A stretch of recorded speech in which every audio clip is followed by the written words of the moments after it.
নমস্কার বন্ধুরা, শ্রীময়ীস astrological tips চ্যানেলে তোমাদের সকলকে স্বাগত জানাচ্ছি। আজকে যে বিষয়টা নিয়ে তোমাদেরকে বলবো সেটি হচ্ছে কোনো জাতক বা জাতিকা খেলাধুলা সংক্রান্ত বিষয়ে কিভাবে যুক্ত হবে বা সে আদৌ সেই বিষয় নিয়ে এগোতে পারবে কিনা সেটা নিয়ে তোমাদেরকে কিছু তথ্য তুলে ধরবো। যেমন ধরো, যারা ছোটোবেলার থেকেই খেলাধুলা বিষয়ে যুক্ত হতে চাইছো তারা অবশ্যই জ্যোতিষীয় পরামর্শ নিয়ে নিতে পারো এবং সেখান থেকে জানতে পারবে তোমরা আদৌ খেলাধুলা নিয়ে এগোলে তোমাদের জীবনে অথবা কেরিয়ারে তোমরা উন্নতি লাভ করতে পারবে কিনা।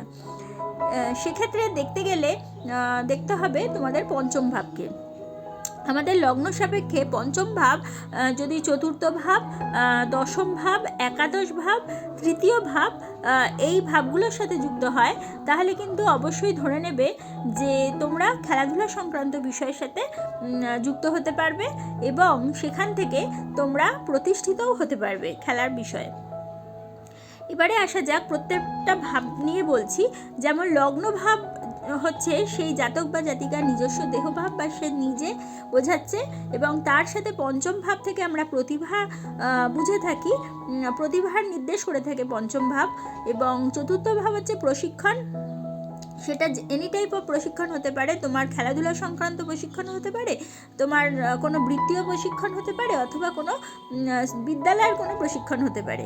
এবার তোমার দশম ভাব হচ্ছে তোমার কর্মভাব, তুমি সেটা নিয়ে কর্মে যুক্ত হতে পারবে কি না। এবং একাদশ ভাব হচ্ছে তোমার ফুলফিলমেন্ট অফ ডিজায়ার, অর্থাৎ তুমি যেটা ইচ্ছা করছো বা যেটা নিয়ে তুমি কর্ম করছো সেটাতে তুমি সাকসেস পাবে কি না। এবং তৃতীয় ভাব কেন?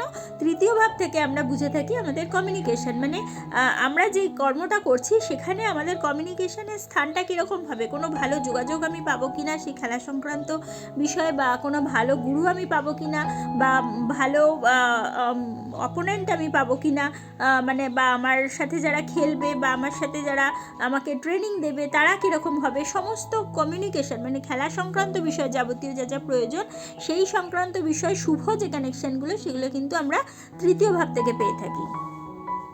এবারে আসছি প্ল্যানেটের বিষয়ে। প্ল্যানেট কী কী প্রয়োজন? বুধ, শুক্র এবং মঙ্গল।